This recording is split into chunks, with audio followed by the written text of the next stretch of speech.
ya patología mental.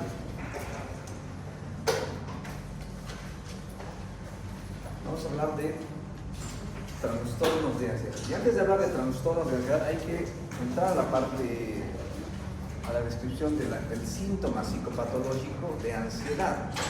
Vamos a empezar a describir primero qué es ansiedad, por una parte, y luego qué son los trastornos de ansiedad. De hecho, cuando hablamos de trastornos nos referiremos a un espectro, un abanico de posibilidades diagnósticas dentro del espectro de los trastornos de ansiedad. Es algo mucho más que solo decir trastorno de ansiedad. El paciente tiene posible trastorno de ansiedad. No, eso es algo muy grande. Estos son los...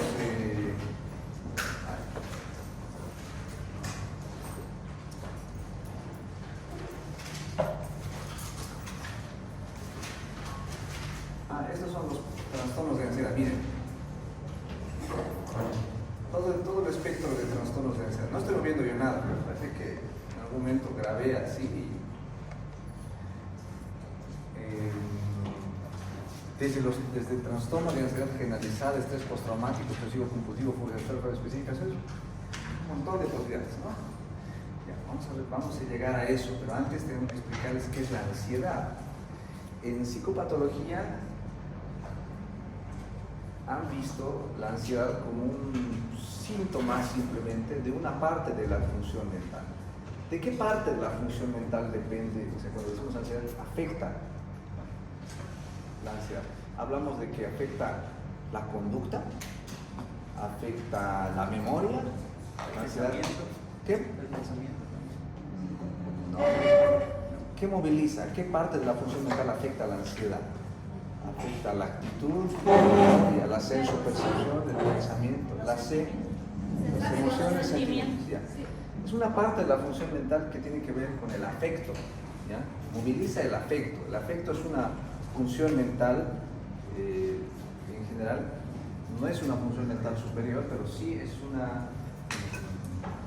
configura una serie de posibilidades de reacción ante los estímulos externos. Es la forma en que reaccionamos ante los estímulos externos e internos.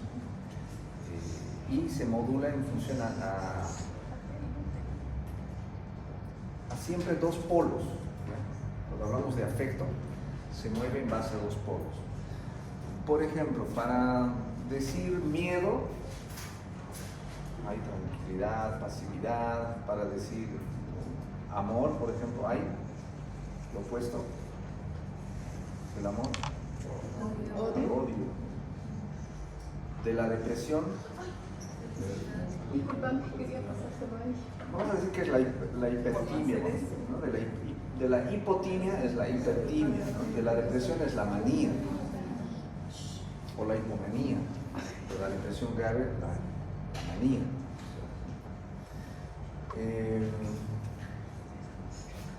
Son variantes afectivas. El afecto tiene esa posibilidad de tener dos polos, ¿no? Es eso. Uno de los síntomas afectivos, donde anotamos cuando un paciente se siente sofocado, desesperado, además con movilización física, ¿no? El sistema autónomo empieza a movilizar neurotransmisores y hay sudoración, piloerección, taquicardia, taquipnea, cefalea, náuseas. Puede haber una serie de síntomas, ¿no? Físicos, reacciones naturales al influjo de neurotransmisores, ¿no? Que son mediados por parte del sistema simpático y parasimpático. Eso ya lo han visto en fisiología, no lo voy a repetir, pero son reacciones físicas ante una posible amenaza.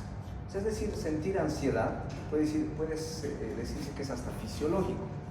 Por ejemplo, si ustedes les ponen de repente una serie de exámenes para la siguiente semana, les van a tomar un examen, no de esta, sino van a venir de otra universidad a evaluarlos, a ver cómo están en su avance. Ya puede movilizar cierto grado de expectativa, ¿no?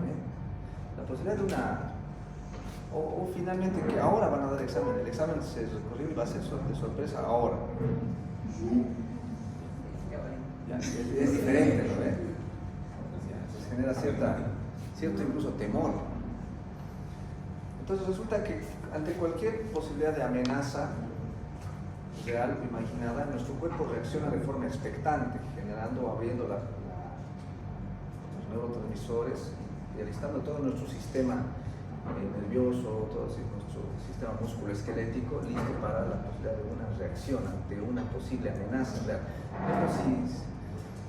Si estuviéramos no sé si ustedes en Brasil tienen, creo que no hay temblores en Brasil, ¿no? Creo que es más en la costa del Pacífico, Perú, Chile. Sonara la alarma de terremoto, sismo, la alerta sísmica, dicen, ¿no? No nos pondríamos así, ¿no? Reactivos, expectantes, ¿no? La posibilidad incluso de hay contracción muscular, se activan nuestros músculos flexores. ¿Qué pasa con las pupilas? ¿Se ponen mióticos o midriáticas? Ya, para que mejore la entrada de luz, ¿no? Para estar con una visión mucho más nítida de lo que podría pasar. Entonces hay una reacción pupilar. Entonces esta posible amenaza real puede también activarse, estas mismas reacciones físicas, ante una amenaza imaginada. Solo el ser humano tiene la posibilidad de hacer representaciones mentales, y eso es pura psicopatología. Les he hablado a mis alumnos, a los que no igual, hablando de vivir con la doctora Barba, que el pensamiento tiene que ver con representaciones mentales. Si nosotros recibimos una alerta de que es posible que, no sé, una llamada inesperada a su pareja, a ustedes, ¿no? En una hora inusual, pues activa la alarma, ¿no? ¿Qué puede ser? ¿Qué puede estar pasando? O incluso después de esa llamada, tu pareja se inventa una excusa y se va. Surgen una serie de posibilidades, ¿no? En el imaginario, donde están, en el pensamiento, donde están las representaciones mentales, o incluso ante la posibilidad de evocar de recuerdos de la memoria, una serie de cosas que ya han pasado, ¿no? Mi pareja antes me ha engañado, entonces se evocan una serie de imágenes tipo novelescas en el cerebro de lo que podría estar pasando. Entonces esa situación genera un malestar, porque es una expectativa que no necesariamente se cumple, ¿no? Solamente es algo imaginado. Resulta que había ido a verla a su mamá porque estaba enferma, realmente estaba enferma y luego se volvió, no era más. Pero resulta que en la imaginación, digamos, en los recuerdos, en las representaciones, todo lo que pasa ahí como una película, la persona ya se ha hecho una expectativa de lo malo que podría pasar. Y eso le ha generado una movilización de neurotransmisores, una activación de su sistema de alerta. Solo el ser humano tiene esa posibilidad, porque los animales no generan, no tienen funciones mentales superiores, no generan esas situaciones de posibilidad de amenaza ante estímulos irreales. Solo el ser humano tiene esa posibilidad. Por ende, en el ser humano se le puede generar un condicionamiento de inmovilización continua de esos neurotransmisores, activando otros sistemas mucho mayores de alerta del organismo, mediados por otros neurotransmisores que no son del sistema neuroprotectivo, mediados por adrenalina, sino mediados por serotonina, dopamina e incluso mediados por hormonas, incluso como el cortisol, generando problemas crónicos de ciclos continuos de activación del sistema de alerta ante estímulos que no existen, reales. Ya esta vez ya no por estímulos reales, sino una cronicidad, o incluso que estos estímulos de alguna manera activen un condicionamiento genético, vamos a decir, ¿ya? Que es un condicionamiento con el que el individuo nace. Por eso hay una influencia heredofamiliar de que personas con un problema ansioso, trastorno de ansiedad, puedan tener hijos o nietos o sobrinos que tengan una predisposición a desarrollar problemas de tipo ansioso. Cualquier tipo de trastorno de tipo ansioso del espectro que les he mostrado en una diapositiva anterior, que puedan en algún momento desencadenar. Entonces, hay un influjo externo medioambiental para problemas de trastornos ansiosos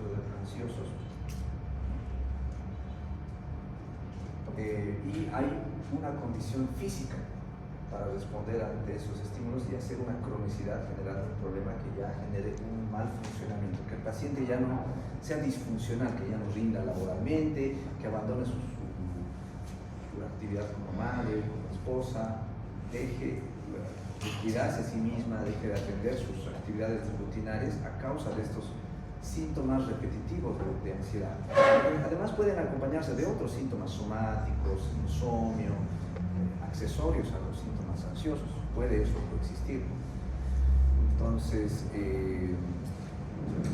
por eso es que hacemos la diferencia entre el síntoma ansioso fisiológico que nos protege de alguna amenaza real, la posibilidad de una amenaza real, y los problemas, los trastornos de ansiedad que son crónicos, que ya hay una periodicidad en la aparición de los síntomas neurovegetativos ante estímulos generalmente reales o imaginados. Imaginados ya. Por ese caso, la movilización de lo imaginado no es que las personas conscientemente deciden imaginarse que su esposo les es infiel, su esposa les es infiel, o que van a perder el trabajo, o que no van a poder sostener a su familia porque han perdido el trabajo, etc. Cualquier problema, sino que la persona tiene un componente inconsciente en el que él no puede controlar lo que sucede en la movilización de sus pensamientos. Entonces hay un gran componente inconsciente, que eso lo descubrió Sigmund Freud cuando describió la neurosis de la ansiedad y la histeria. De hecho, eso está en la historia. Miren, dice, a finales del siglo XIX, Freud agrupa los síntomas de irritabilidad general, ansiedad anticipatoria, o sea, antes que pase algo ya hay una expectativa, ¿no?, que moviliza reacciones físicas y obviamente síntomas somáticos, a eso se refiere, cuyo origen podía ser hereditario o sexual, o sea, sexual se refiere al líbido, a la situación, les voy a explicar un poquito de la naturaleza de la histeria en la mujer que puede generar problemas ansiosos, que tienen que ver con que la posición de la mujer en su rol como madre, hija, inconscientemente ante el no cumplimiento, ante algo que le genere algún quiebre de ese rol que tiene que cumplir, inconsciente obviamente, le genera una crisis.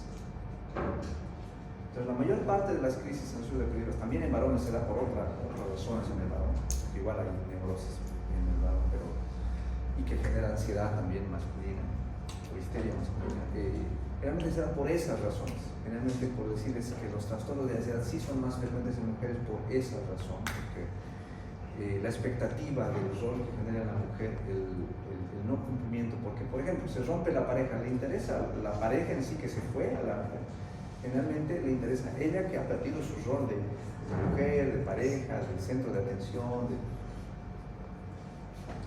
Los trastornos de ansiedad en el varón, que es el varón que sustenta a la familia, que es el varón que provee, digamos, cuando pierde el trabajo se genera un problema de ansiedad porque ya no es la persona que provee, que cumple el rol de sustentador, de líder del grupo familiar. Inconscientemente el no poder cumplir esa expectativa le genera una posibilidad de problemas ansiosos también. Eso ya lo describió Sigmund Freud en su época.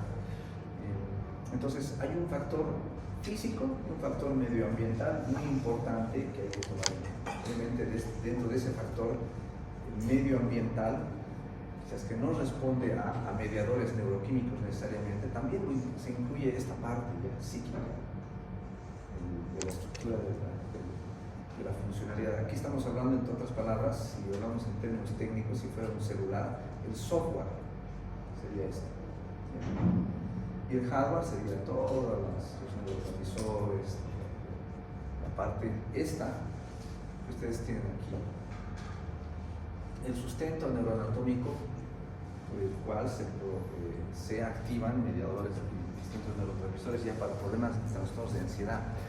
Pues acaso para la ansiedad en general como síntoma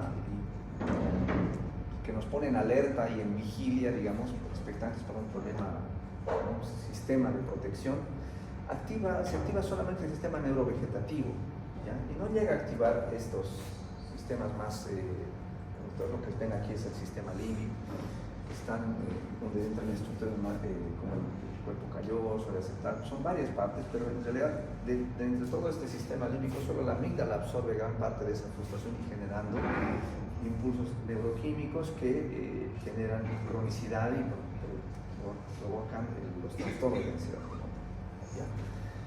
La amígdala es la que concentra toda y distribuye al sistema neurovegetativo toda esa carga catecolinérgica para la producción de los síntomas que generan ansiedad.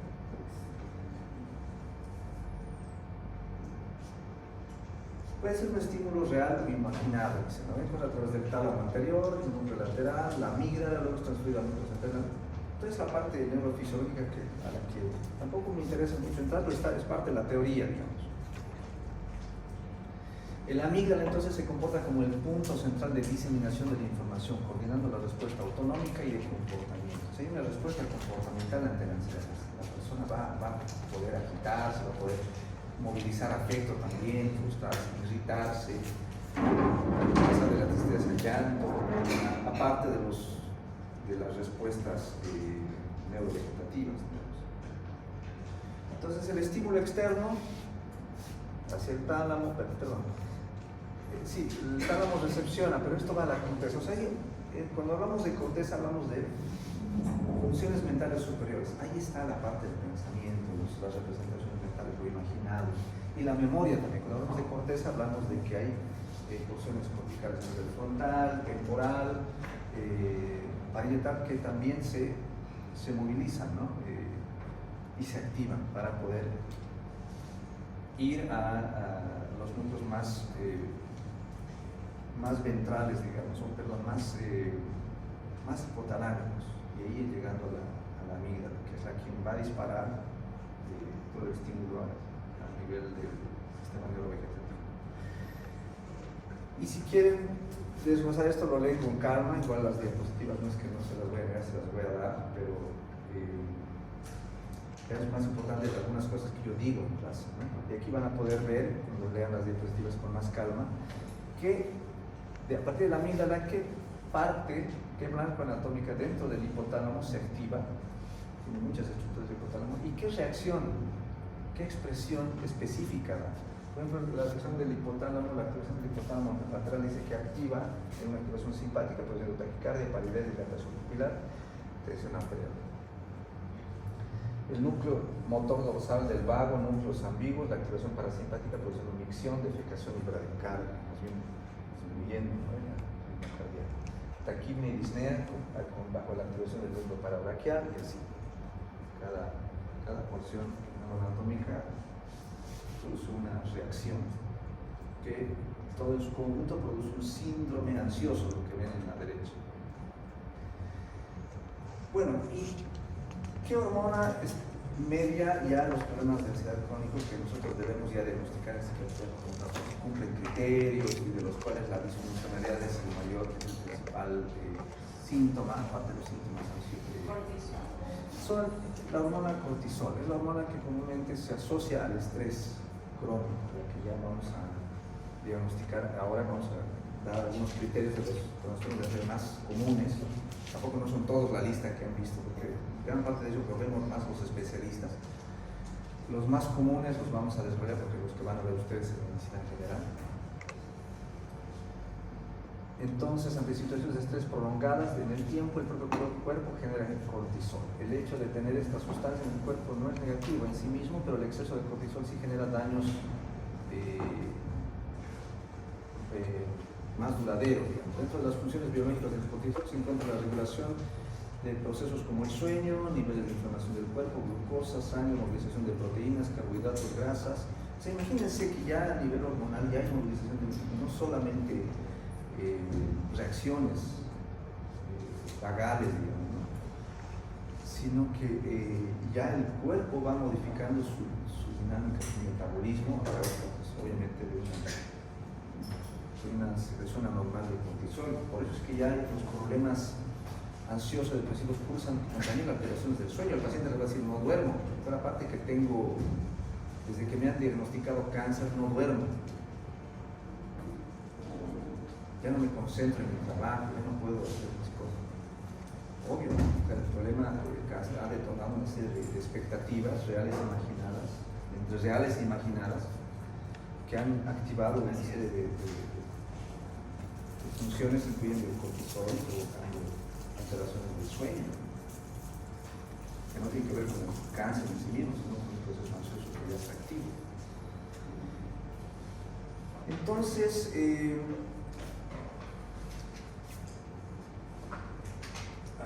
ahorita vamos a hablar de del trastorno de ansiedad generalizada. Quiero detenerme en los tipos de trastornos de ansiedad. Esto es el espectro de trastornos de ansiedad, el tipo de trastornos que no voy a explicar todos, sino me voy a detener en los principales, de los cuales les diré que el trastorno de ansiedad generalizada es el más común. Se los resumo. El trastorno de ansiedad generalizada se refiere a síntomas ansiosos que provocan disfuncionalidad en el individuo, pero el factor importante de este trastorno de ansiedad generalizada es el detonante. El detonante es de lo que hemos estado hablando, preocupaciones de la vida diaria, esperables, ¿no? La separación de la pareja, pérdida del trabajo, exámenes, problemas económicos, fallecimiento de un ser querido. Detonantes una preocupación excesiva por problemas de la vida diaria, que provoca disfuncionalidad, por eso es un trastorno. El paciente ya hay días que no ha ido a trabajar, no atiende a su hogar, a sus estudios, etc. Este es el principal.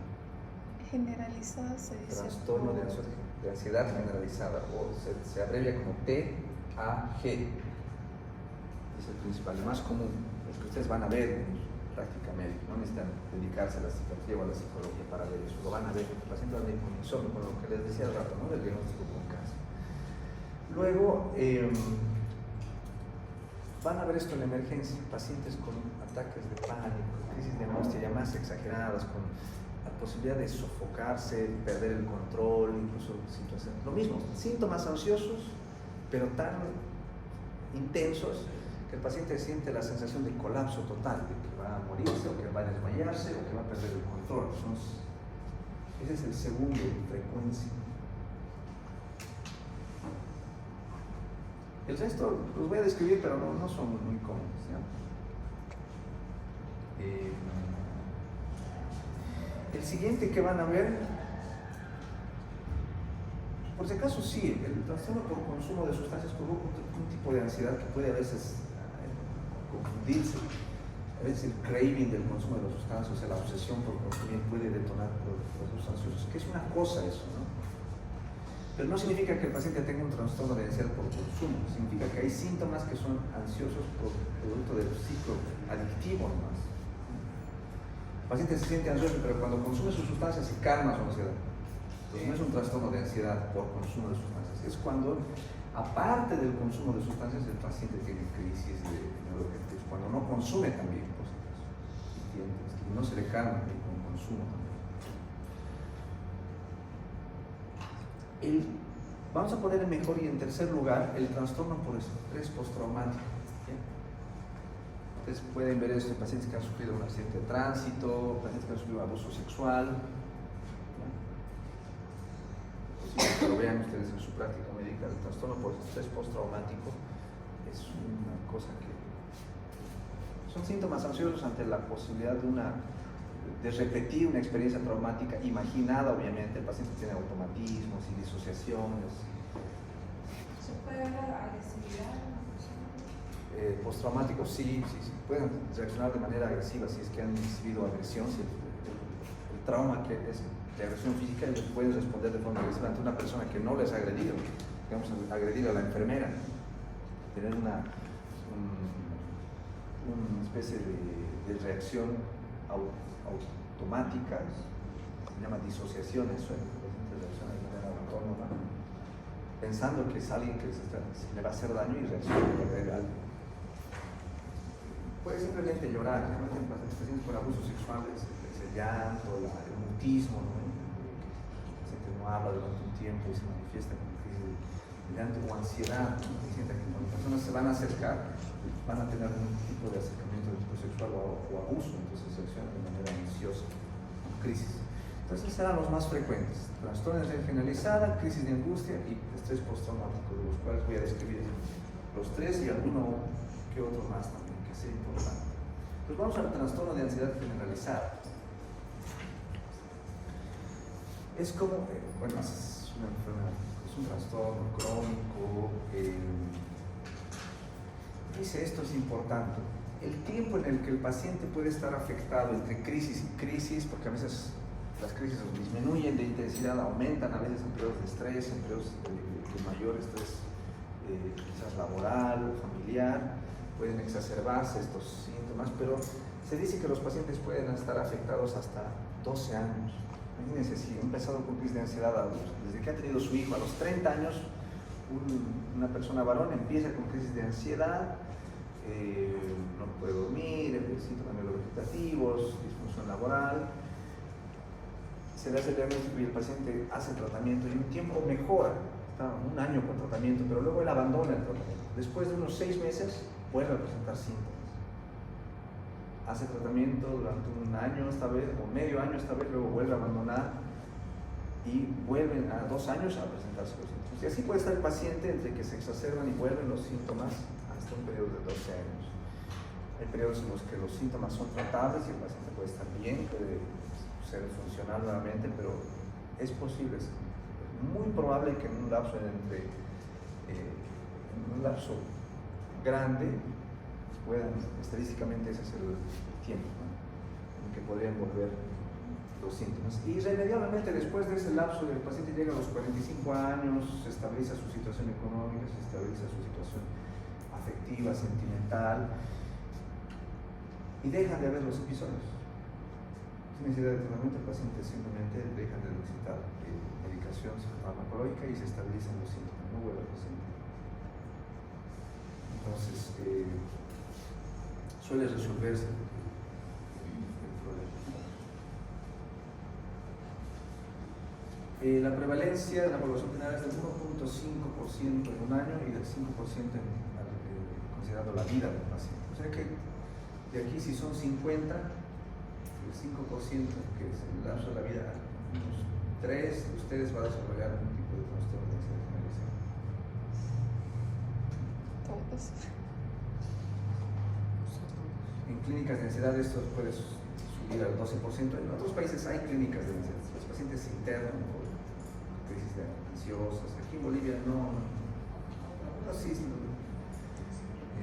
internan. Por ejemplo, algunos cardiólogos llegan a internar pacientes que tienen patología de base y tienen síntomas ansiosos, se internan en clínicas normales, ¿no?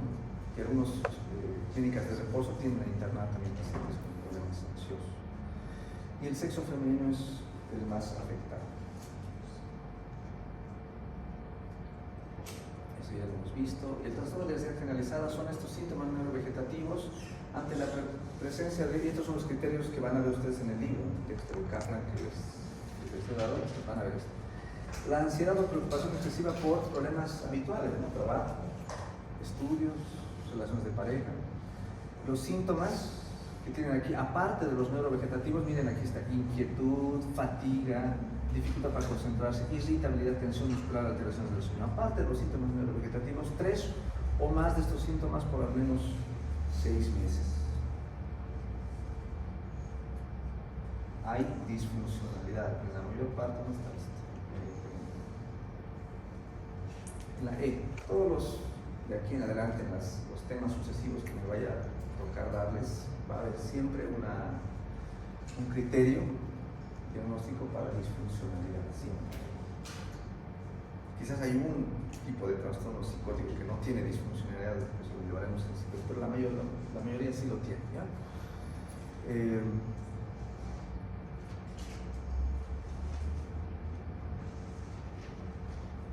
Esto es un criterio más para la especialidad, pero importante que estos síntomas no se deban al consumo de sustancias. No es que el paciente esté bajo el efecto de un psicoestimulante y empiece a presentar síntomas ansiosos neurovegetativos. O hay, por ejemplo, algunas sustancias como la escopolamina, por ejemplo, que sí moviliza neurotransmisores que generan síntomas ansiosos, pero solamente el efecto del fármaco. Se retira el fármaco, se metaboliza y se retorna a la normalidad. Entonces no se trata de un trastorno de ansiedad generalizado, se debe al efecto del consumo, entonces se descarta.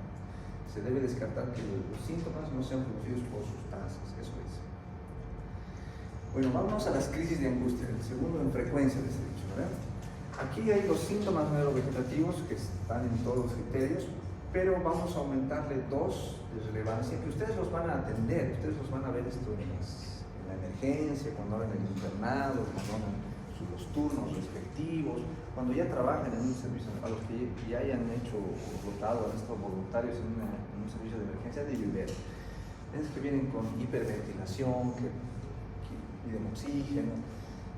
Estos son las dos claves: miedo a perder el control o a volverse loco, o incluso miedo a morir. Ahí debería incluirse el miedo a desmayarse también.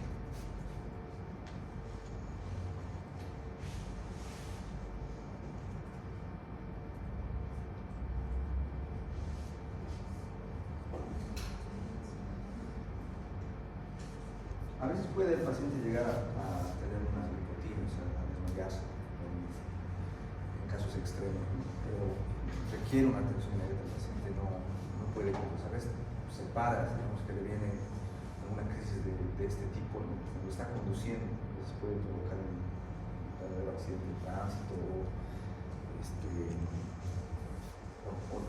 tiene que pararse para poder respirar mejor y poder controlar un poco, ¿no? Esta sensación de miedo a perder el control.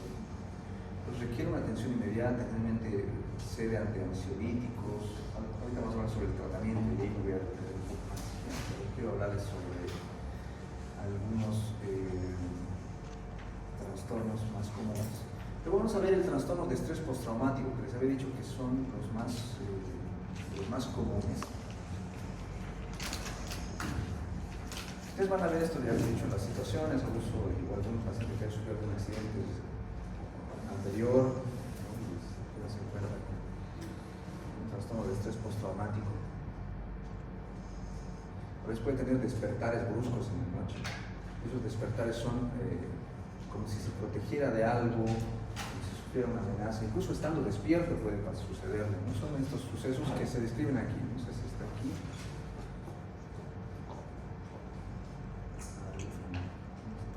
Los criterios, lo pueden leer esto con más detenimiento en su casa, es un poco largo. Dicen: sueños angustiosos recurrentes en los que el contenido o el afecto o sueño está relacionado con un suceso traumático. Recuerdos angustiosos, malestar psicológico.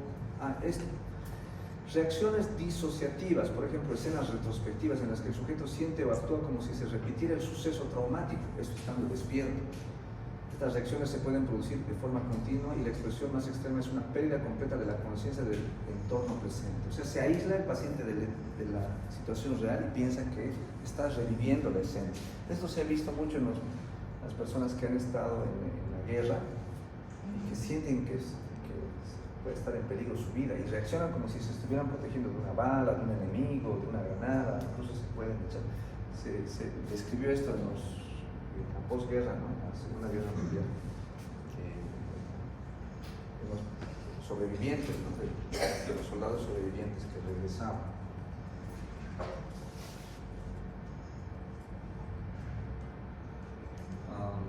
El paciente evita sucesos relacionados a eso, ¿no? Sus reacciones son dice: hay una incapacidad para recordar un espacio importante del suceso traumático, una especie de lagunas mentales sobre el hecho traumático. Eso, ya no me voy a detener, hay muchas cosas son más finas, digamos, de la especialidad, pero lo que quiero que sepan es que hay síntomas ansiosos, hay movilización afectiva y hay disociación. Esas dos cosas son importantes, ¿no? El tratamiento es muy común, ¿ya? O sea, común a los trastornos de ansiedad, quiero decir. Todos los trastornos de ansiedad comparten algo en común, por ende el tratamiento también tiene algo en común. Vamos a revisar eso al final. Voy a hablar ahora de los menos comunes. Vamos vamos a hablar del TOC, que más por la televisión, por los medios, por cómo suena, digamos, incluso es como decía en el chiste, digamos. El Parkinson es el Alzheimer es una enfermedad de ricos. ¿Qué le da a los pobres? Le da infecciones, diarrea, tos, eso les da, a los ricos les da el Parkinson. Lo mismo pasa con esto. A veces se genera con las enfermedades mentales también una especie de etiqueta. Entonces, suena mejor decir soy bipolar, digamos, ¿no? Yo lo escucho, lo veo en la juventud, en algunos grupos sociales, tiende a generar algunos diagnósticos como una especie de estatus. Etiquetas. Sí, las etiquetas. Entonces, el TOC es una de esas ya. No es muy común, no lo van a ver ustedes. Alguna vez lo han debido ver por referencia, o más que todo por películas o las redes sociales, quizás, ¿no?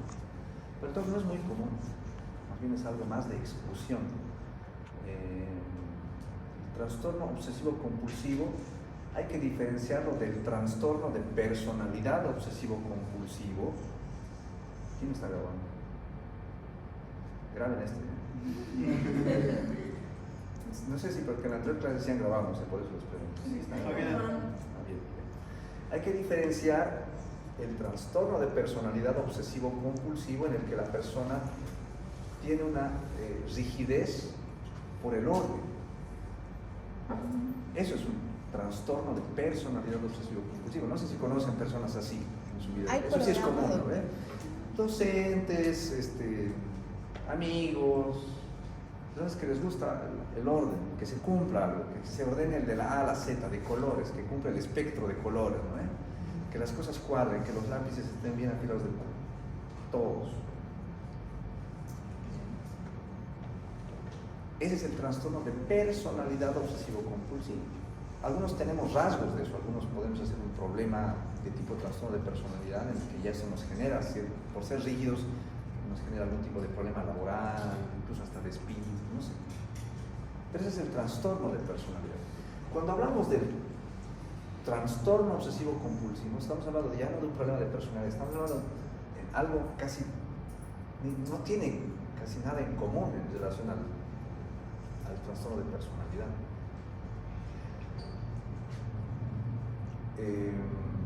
En el TOC hay un detonante, hay síntomas ansiosos, sí.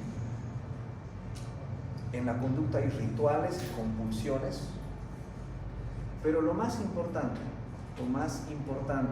la diferencia con el trastorno de personalidad, hay pensamientos intrusivos. Esos pensamientos intrusivos son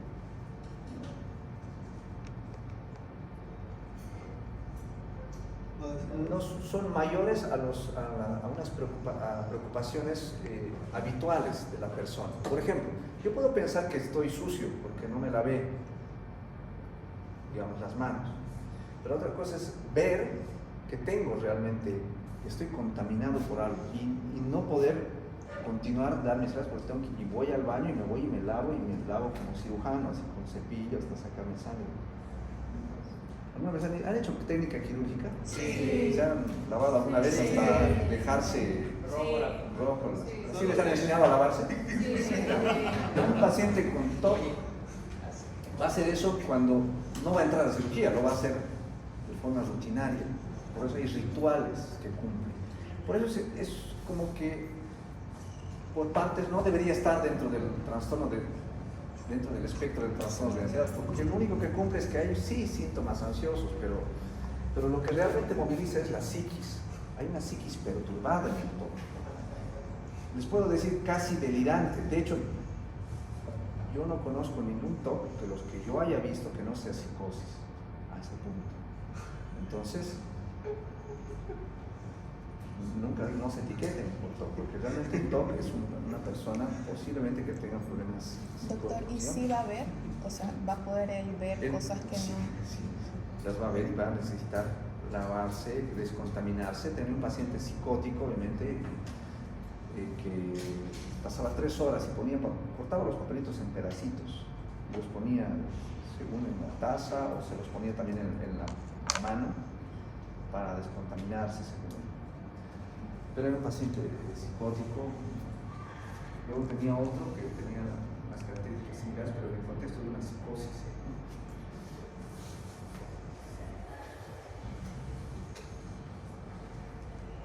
Estos son los criterios, ¿no? Las obsesiones, según dice esto, las definen como obsesiones. Esos son los criterios, sí, los voy a respetar, pero en la práctica yo no he visto ningún paciente con TOC que no haya tenido que ver con síntomas psicóticos, ¿ya? Es muy raro de ver y cuando se ve sí hay una correlación con disfuncionalidad como lo tiene un paciente con una esquizofrenia, a ese punto. Hay otro tipo de TOC que se da en el contexto del síndrome de Gilles de la Tourette. Ese sí es un poco más llamativo, sí he visto pacientes que se está relacionado a coprolalia, pacientes que insultan, tienen movimientos bruscos anormales y tienen pensamientos suicidios, ¿ya? Ese es el síndrome de Gilles de la Tourette, sí lo he visto, esos sí son TOC exclusivos, también es algo raro, ¿ya? Muy raro de un paciente con Gilles de la Tourette. ¿Cómo dijo doctor? Son TOC. Tienen TOC, pero además se añade a eso coprolalia, es un síndrome. Está el síndrome de Gilles de la Tourette, hay TOC, hay rituales, compulsiones, hay coprolalia y hay movimientos anormales. Lo que caracteriza, digamos, aquí al TOC es que hay rituales y compulsiones. ¿Dónde está? Compulsiones se definen como comportamientos repetitivos como lavado de manos, poner en orden objetos, rezar, contar o repetir palabras. Rezando 3 veces es que se van a sentir seguros de salir a su casa, o prefieren no salir porque sienten que van a estar desprotegidos. Esa es una idea intrusiva y real, que viene del orden de la psicosis, no del orden de la neurosis, de las preocupaciones. El trastorno de ansiedad generalizada hemos dicho que son preocupaciones habituales de la vida diaria, eso van a ver. Yo eso se los digo para que salgan. ¿Y esto, por decir, aparece, digamos? ¿O es que uno...? No. Lo que es psicosis, con psicosis se nace, no se hace. Hay precipitantes y generalmente a una edad. Y la edad, eso lo quería. La edad. Ahora, en el Gilles de la Tourette es diferente porque en esa enfermedad que tiene cortes más también del neurodesarrollo, defectos en el neurodesarrollo, se puede decir que hay un factor hereditario, familiar importante, que se manifiesta, ¿no? en etapas ya en la adolescencia y ya se reafirma en la adultez. Y que tiene, en el Gilles de la Tourette hay se sospecha y sí responden realmente a, como si se tratara la enfermedad de un problema orgánico, sí, como si hubiese un antecedente, digamos, de hipoxia perinatal o otro antecedente que pudiese estar relacionado a la posibilidad de una lesión cerebral en pacientes con Gilles de la Tourette. El trastorno obsesivo compulsivo es ese que les he dicho, ¿no? Los rituales y compulsiones que generan mucha disfuncionalidad del individuo. Otra, la agorafobia. Son síntomas ansiosos, esto es bien de la neurosis ya, ¿no? De la psicosis. El paciente con agorafobia igual no es muy común, pero ¿sabes qué pasa con estos pacientes? Es que generan síntomas ansiosos ante la posibilidad de sentirse incapacitados para poder salir de una situación social. Por ejemplo, estar aquí sentados, a él, digamos, le diera agorafobia, le empieza a venir síntomas de ansiedad por sentir que no puede salirse de la clase, porque no es hora para salir o porque está rodeado de sus compañeros, porque no puede ni salir volando, ni salir por debajo, porque está el piso. Esa situación no es encierro, porque él tiene la puerta abierta, no es claustrofobia. Se diferencia de la claustrofobia porque puede ser una situación en donde escapar puede sí ser posible, pero se siente por una situación o social o física también la imposibilidad de poder salir. Uno va en micro en la parte trasera y se para y está lleno. Quiere salir y no hay cómo. No hay cómo, y te da ganas de salirte por la ventana. Ya. Pero cuando le da crisis y cuando tiene síntomas neurovegetativos no puede pasar de respirar, síntomas de taquirle, etc. Y eso le provoca disfuncionalidad, ya no quiere subirse al micro. Es ansiedad normal, ¿ya? Es agorafobia solo cuando hay disfunción social y laboral, cuando eso ya no te permite subir a micros. Mira lo que pasa en la definición. También pasa cuando uno hace fila en el mercado, cuando uno está en un autobús, cuando uno está en un tren, cuando uno está conduciendo en un puente, porque el puente es muy largo, está en medio del puente, también puede suceder. O sea, en un concierto, en una cancha de fútbol enorme, las situaciones se evitan y esto le genera disfunción social y laboral. Doctor, consulta. Sí. Un ejemplo de eso podría ser en esos toboganes que uno sabe que puede salir en lo que hay en las piscinas, ¿no? Sí. Y llega un punto en el que uno piensa que no va a salir por más que sabe que está cayendo, no podría hacerlo, ¿no? O eso sería más claustrofobia. Podría estar más relacionado a la claustrofobia. Y de ahí hablamos de las fobias específicas, ¿ya? Vamos a saltarnos a las fobias específicas, que son síntomas ansiosos ante estímulos, como dice el nombre, fobia específica, ante un estímulo específico. La aracnofobia es uno. ¿La qué? Las arañas, ¿Qué es la talasofobia? Miedo a la profundidad. A las profundidades, ¿no? A la inmensidad. Batraciofobia, a la inmensidad. La batraciofobia a los renacuajos, reptiles. Eso tendría. Solamente se define como fobia específica cuando hay, ¿qué les he dicho? En el criterio C, E a veces está. Situaciones. Porque todos tenemos a veces fobias, ansiedad por algunos insectos, algún tipo de cosas que nos repelen. Por ejemplo, es muy común a la altura, ¿no? Sí. Ya, un tipo de ansiedad a la altura. Aquí debe estar descrito. Acrofobia. Acrofobia. A las alturas. Acrofobia, ¿cierto? ¿Cuándo les he dicho que se cumplen criterios para decir que es un trastorno por fobia específica? Cuando impide hacer algo, Cuando le impide que se qué. a estar en situación o acercarse al objeto. No. Taquicardia. Por ejemplo, por tener acrofobia has perdido 10 trabajos, porque no puedes, las entrevistas de trabajo son subiendo ascensores. Es que un edificio y ya, pero eso no te permite, por ende no trabajas, por ende no te puedes trabajar porque tienes miedo a que te expongas a subir a alturas. Por ende no trabajas, no produces, no generas recursos. ¿Qué se llama eso? Disfuncionalidad. ¿Quién dijo? Da tu nombre ya.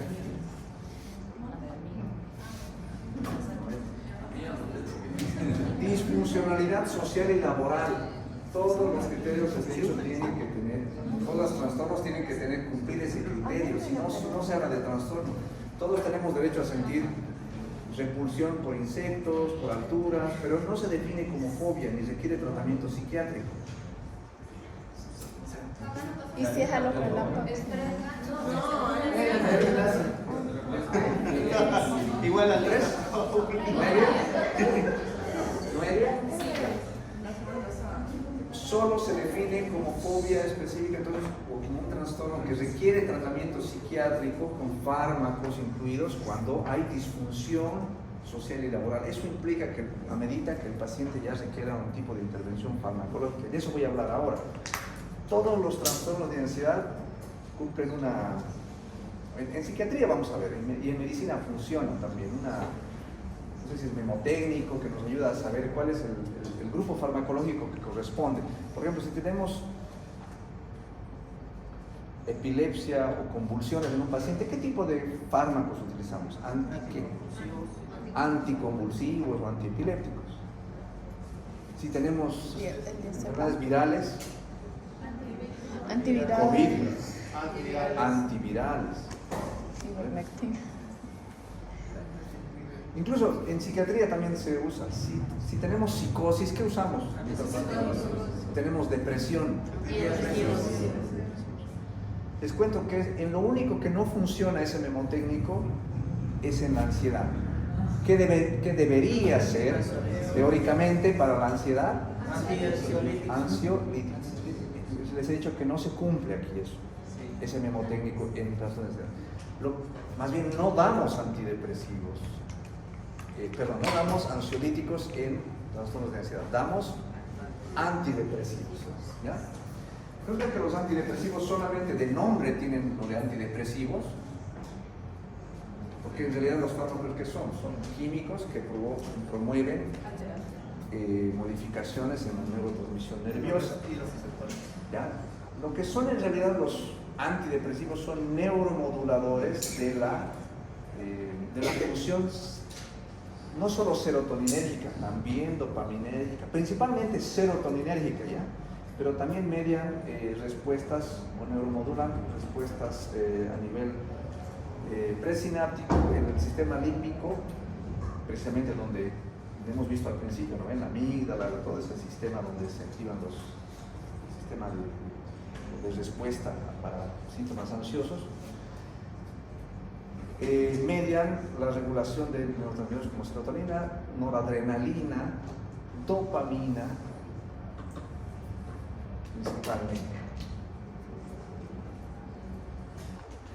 Obviamente les he dicho que, por ejemplo, en el trastorno de ansiedad generalizada hay factores medioambientales, preocupaciones habituales de la vida diaria, ¿no? Entonces preconizaremos el tratamiento, el enfoque no farmacológico.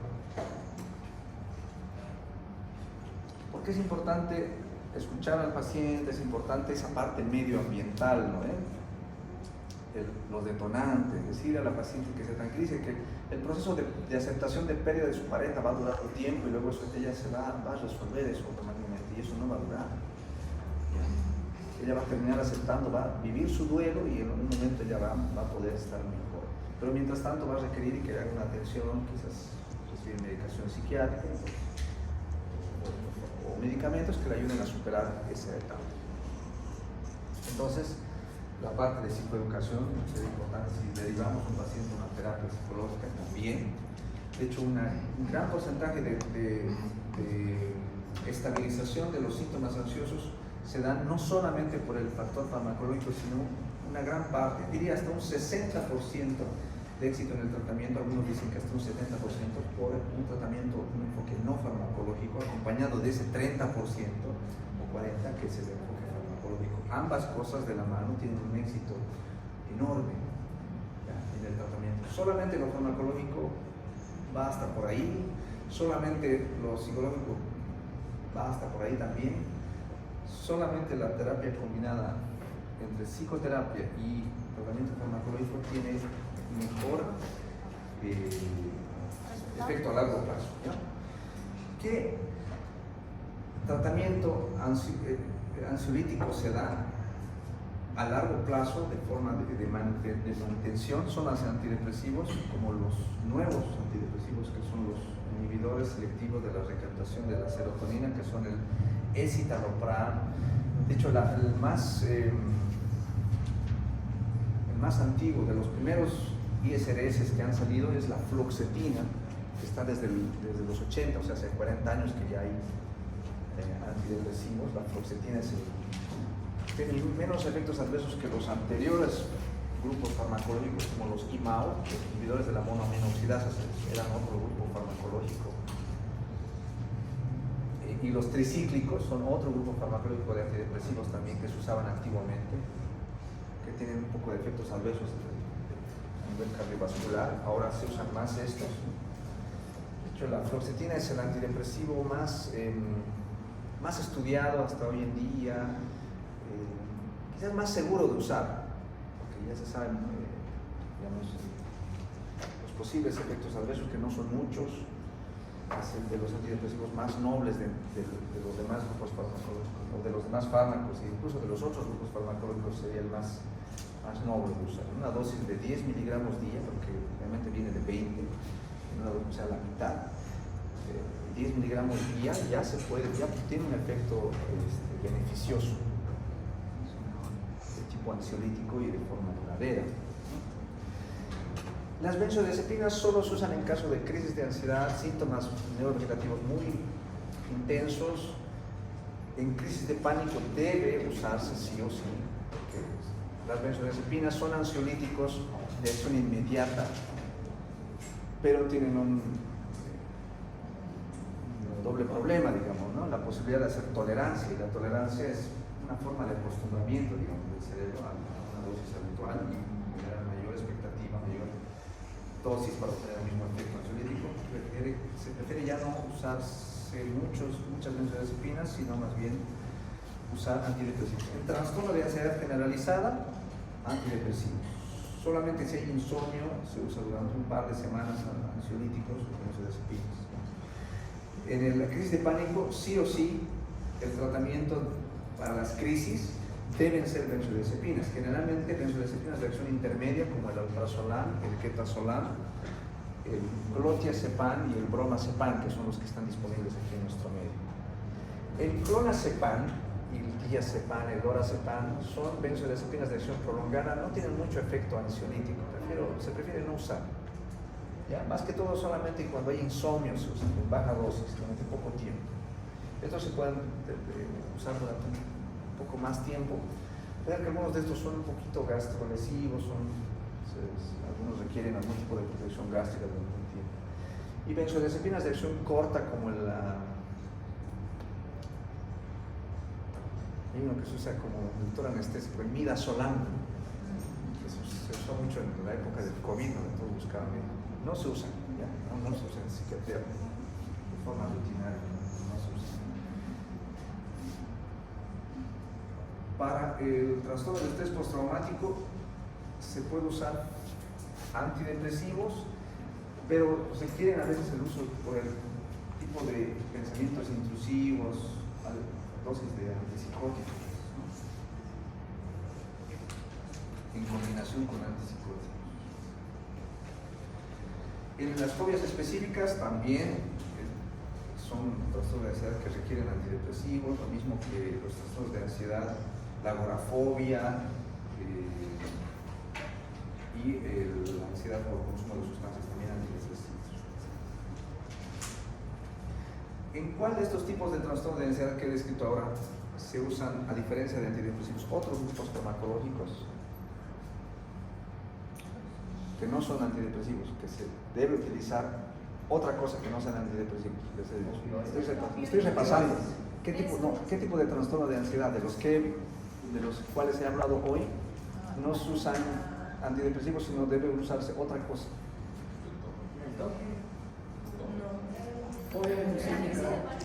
¿En la qué? ¿Quién dice? Sí, en las crisis de pánico, ¿qué se usa? ¿Le he dicho? Benzodiazepinas. Porque las crisis son tan intensas, ustedes en emergencia van a necesitar usar benzodiazepinas durante unas horas, un par de días por lo menos, para que el paciente se estabilice y luego lo puedan derivar. Van a tener que usar alprazolam, ketazolam, clonazepam. El alprazolam en una dosis de 0.5 miligramos o 0.25 miligramos, que es la mitad de un comprimido de 0.5, que es la dosis más común, es suficiente ya para provocar un efecto ansiolítico. O si los síntomas son muy intensos, un comprimido de 0.5 miligramos de alprazolam es suficiente para una crisis de ansiedad. Debiera ser suficiente. 0.5 mg de alprazolam. En crisis de pánico, crisis de angustia, en servicios de emergencia, debe tenerse eso. Usar diazepam, generalmente el diazepam es lo que tienen los servicios de emergencia, a veces, pero es que esto es mejor porque su vía es oral, digamos, ¿no? El paciente se le debe hacer la escucha, la contención verbal mientras hace efecto, porque tardará unos minutos en hacer efecto todavía. En cambio, el diazepam que les ponen en vena, a veces no se esperan las enfermedades, o el médico y les ponen en vena. Se prefiere usar siempre la vía oral, ¿ya? Incluso para crisis de pánico, y hacer contención verbal. Es muy importante la presencia de alguien que le dé seguridad al paciente cuando son crisis de pánico. Sí. Doctor, en la crisis de pánico, Las crisis de ansiedad son las únicas donde se usa benzodiazepinas. El resto, ¿qué se usa en el resto de los trastornos de ansiedad? Antidepresivos. Más les vale que eso pongan en sus. Doctor, en la crisis de pánico, el paciente se puede poner agresivo. Si el paciente tiene un trastorno de personalidad de base, sí, se va a poner agresivo. Si un trastorno antisocial de personalidad más trastorno de ansiedad, sí se va a poner agresivo cuando terminan sus crisis. Irritable. baja tolerancia a la frustración, es posible que con eso sea más factible que se ponga agresivo. ¿Alguna pregunta? Nos vemos mañana en práctica.